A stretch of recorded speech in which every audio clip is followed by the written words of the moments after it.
I like him. I like his personality. He's all right. He's straight. All right. Lord, I'm just talking. Okay.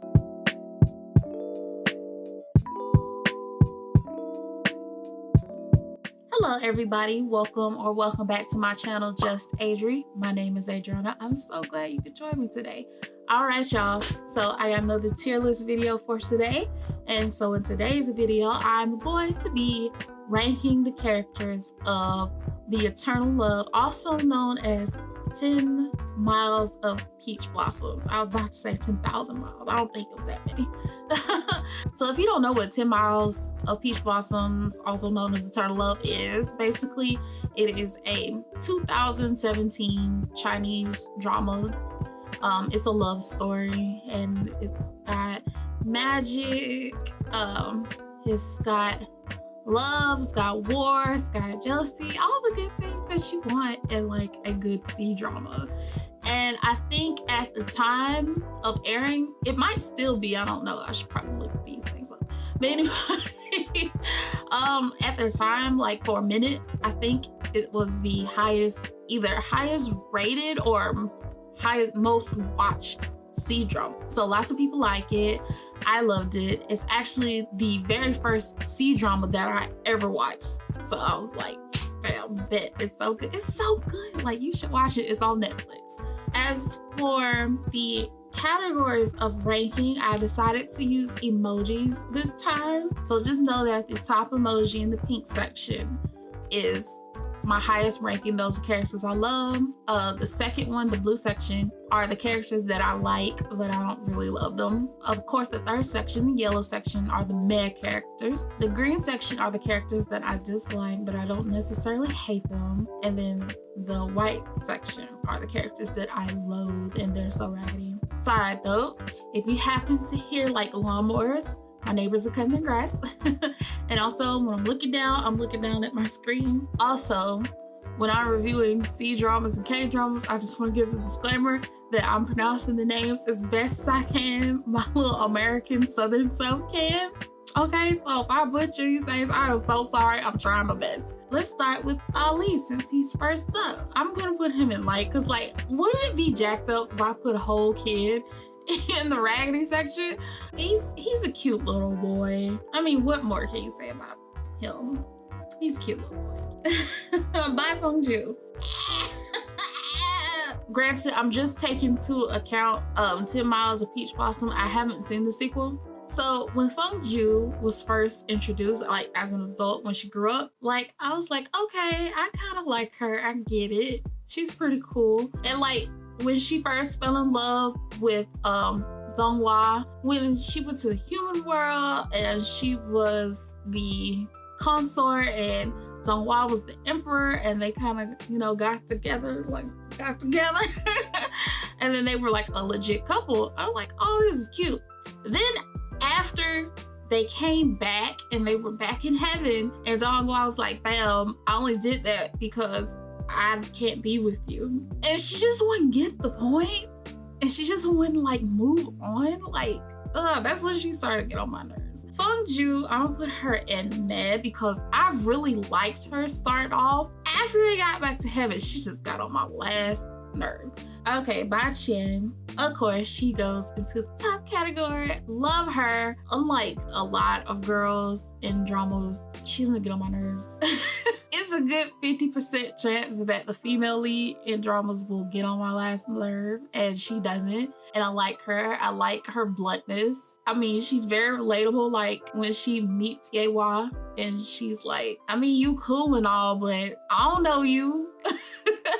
It's so relatable, and I love that. Like, it's not like when she met him, she was like, oh, he's so great. He's so handsome. I would love to be with him. She was like, I mean, he cool and all, but I don't know him. What? And I also like how, you know, she starts off as a playful, mischievous girl, but then like after she fights the villain, she gets stronger, more mature. She bosses up a little bit. So yeah, Bai Qian, love her. All right, her brother, Baijin, I like him enough. Okay, he doesn't get like a whole lot of screen time, but I like him enough.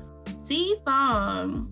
he goes and like, I mean, yeah, he's cool.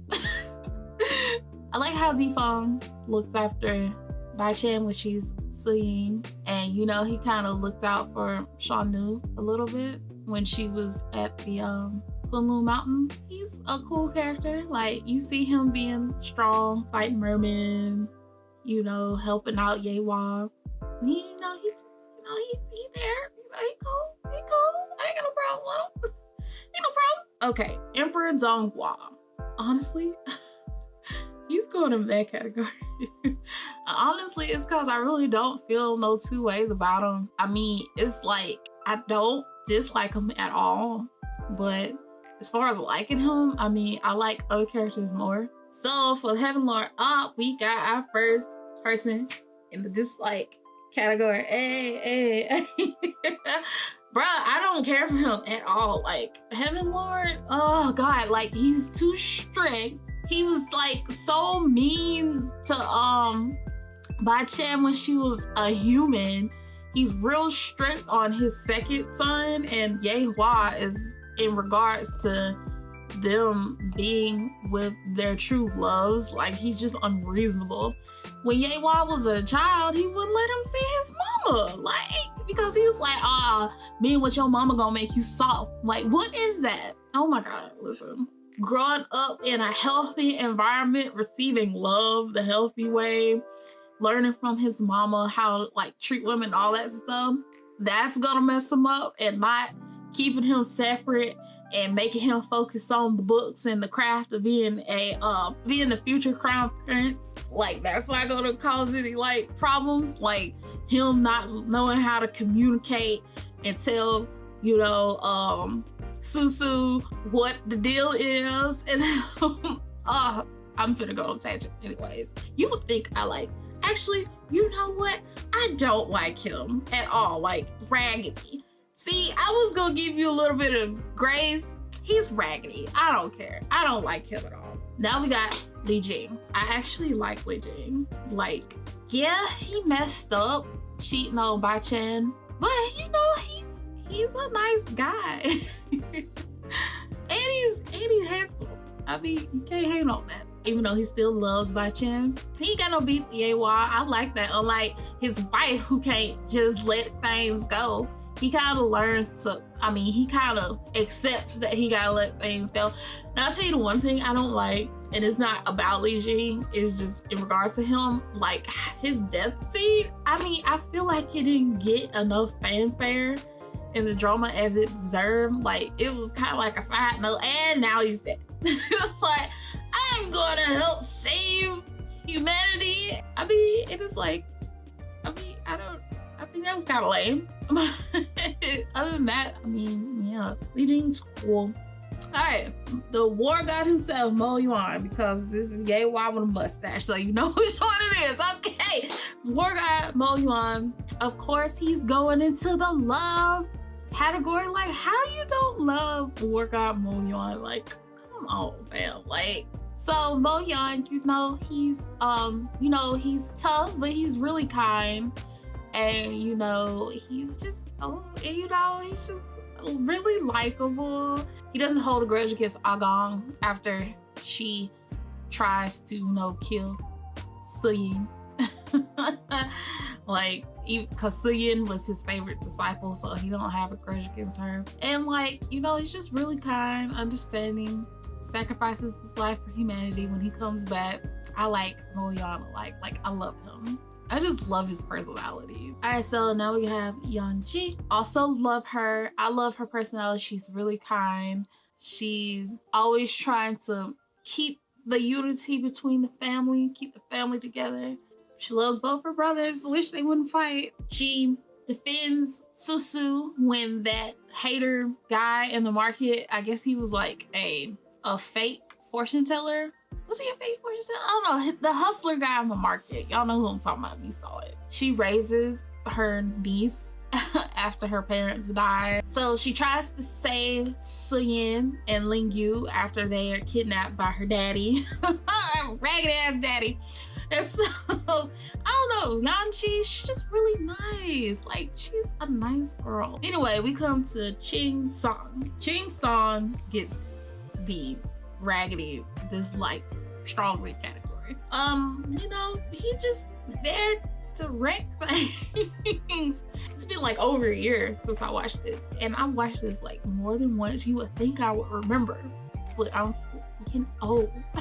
I don't even remember what his reasoning for using the bell and trying to destroy the earth was. Cause like, okay, take Thanos at least. At least with Thanos, even though his reasoning was BS, he had a reasoning that you could kind of make an argument for. There aren't enough resources to keep all living beings alive. And in order to avoid everybody dying, you gotta, you know, eliminate at least half the population. I mean, he's wrong, but I get the argument. Ching San is like, his whole thing was, I just came to wreck shit and cause chaos just for the fun of it. I have to go back and look, but I really think that was his reasoning. Xiaoxin goes, ooh, where am I gonna put Xiaoxin? All right, so Xiaoxin goes into the med category. She's a nice, sweet character. Nothing about her is really like, oh yeah, strong personality traits like that girl. Nothing about her is that, but she's not dislikable. Like technically, she did steal Bai Chan's man. Bai Chan didn't want that man. Actually, I guess it is trifling, even if it's an arranged marriage, to steal somebody's man. Anyway, Xiaoxin, she's in the man category. Sumi, I like Sumi. I like his personality. Like, he's kind of slight comic relief. Like, he's not really like strong comic relief, but he's like slight comic relief. You know, he cool. I like him. I like his personality. He's all right. He's straight. All right. Lord, I'm just talking. Okay. All right. We come to one of the main villains. Arguably, she got more screen time, I think she did, than Li Jing's daddy, Ching Song. So arguably, she is the main antagonist of this show. And like, how's she the main antagonist and a whole other fool tried to destroy the world? Anyway, main antagonist, Sujin. Girl, take a hint. Oh, she goes into raggedy. I can understand if Yewa was sending mixed messages. Like, one day he's like, hey Sujin, how you doing? And he flirting. And then the next day he's like, get away from me, peasant. I could see how she would feel like a type of way. But that boy Yewa, he was clear from the beginning. He clearly tells her, like, girl, I see you as like my auntie. I don't have any kind of affection for you. But sis was just adamant on making this her man. And she did all kinds of underhanded stuff, tricking Sister to jump down that little portal thing. So Sister lost her eyes because Yewa had to steal Sister's eyes and give them to Sujin. And it's all this other like, framing Yewa's cousin as for attempted, you know, assault on her. That was foul. That was real foul. Girl, move on. Find some human. Like, what's wrong with you? Third prince, Lin Song. He goes into the love category. I love him. I do. He needed more screen time. He did. I love his relationship with Yewa.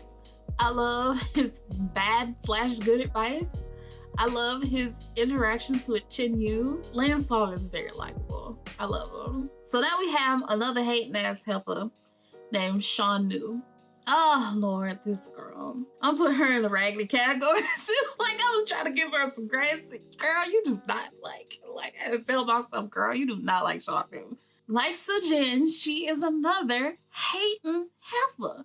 Now, granted, on the one hand, I can kind of understand it because it's like Li Jing is still attached to Suyin, aka Bai Chen. And he's like, you won't get over it? We married. I'm pregnant. I'm having your baby. And you still focused on this chick? Like, what's wrong with you? On the hand, I get it. But at the same time, I mean, you low-key kind of tricked him into cheating on Suyin. Low-key, he did. He's hating on Bai-Chan your whole life because you were jealous of her. And you kidnapped Bai-Chan and Ye-Hwa's kid for like some spiteful shit? Oh no, she kidnapped him to save her baby. But still, that's raggedy. Anyway, Shaw New is insane. So now we got Ye-Hwa. Y'all know where he's going. Is there any questions? Like, where is he going? Love category. Come on, y'all. Like, he's the best. He's the best. Like, for real. Let me tell you what I love most about Ye-Hwa. The fact that he could tell Bai-Chan just by her mannerisms. Like, granted, she looked exactly like Susu. I got it. But then he was like, Susu don't act this way. She can't be. Bai-Chan can't be her. But then he saw her mannerisms and then he was like, oh, that's my wife. Like, for real. I love her. I love that. I don't know why I love that so much. I love that because it's like, he really paid attention to her. And it's like, he just know that's his woman. Like, I just love it. And then, you know, also like, you know, he's just a nice guy. Like, I love the fact that he's, like I said before, he's clear with Sujin, how he feels, so he don't lead women on. I like that. Like, I'm basing this on my real life experiences. Oh Lord. It's like some real feelings coming out. He's smart. He's got integrity. He fights for what's right. He even goes against his grandpa just so he can be with Susu. Like, now, let me tell you one thing I don't like about Ye-Hwa. And it's not now, but not enough to put him out the love category. Everybody got their problems. That man cannot communicate worth a damn. Like, I feel like a whole bunch of this could have been avoided had you just been upfront with Susu. Be honest. Be forthcoming. She already thought that you were some kind of mystic beast. Like, when she found out that Ye-Hwa had magic powers and she thought he was the golden beast, like, she was ready to accept him. So at that point, I don't see why you can't tell, unless there was a rule that he couldn't tell, and they might have said it and I just don't remember. But anyways, I don't think there was a rule. So just tell her who you were. To say, hey, I was that dragon that you took care of. She would be like, what? Really? And everything would have been straight. He's trying to pretend like he don't love her in heaven, and then the whole while Susu is suffering. And then when he took her eyes, child, I was about to throw Ye-Hwa in the trash at that point. He was a good husband overall, except for that little patch where he was terrible.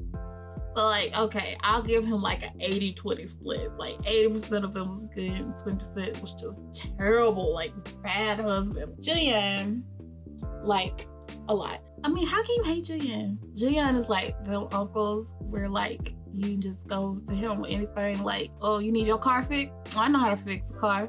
Oh, you need your leg set? Car broke? I know how to do that. I was in Nam. I learned how to do all this stuff. You need open heart surgery? I got a scalpel right here. Anyway, really, literally, that's what he is. He's like, you know, them uncles that know everybody, cool with everybody. Everybody like, oh, Bobby now. Oh yeah, I know Bobby. He cool. Yeah, he cool. All right. Last but not least, we got the 9th disciple, Ling Yu. So Ling Yu, I mean, he died pretty early on in the series. You don't get to see much of him, but for what you do get to see of him, he's an okay character. So I'm gonna put him in the bad category. Also, I just realized, like, I was hoping, I probably should just made a tier list myself. I was hoping they would put like more characters on here, like Li Jing's brother, Chin-Yu.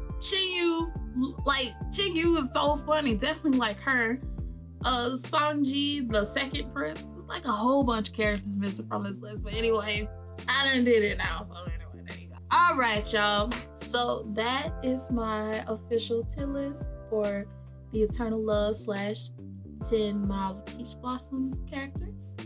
If you like this video, feel free to hit the like button down below. Also, if you want to see more tier list videos, I have one on the Untamed already done. That was the very first tier list video I did. Also did 2 tier list videos about Bleach captains and lieutenants, the anime. Put it like somewhere around here. Anyways, you can also find it on my channel. But anyway, if you want to see me do more tier list video in the future, hit that subscribe button. I also talk about, you know, K-dramas and C-dramas and I review them. That's what I do now. In addition to gaming. Yeah. So anyways, if you want to see more videos from me, hit the subscribe button and the notification bell. I'll be here on YouTube every like Thursday, Friday, or Saturday, or Wednesday, whenever I post anyway. Thank y'all so much for watching and have a great day and a great weekend. Bye-bye.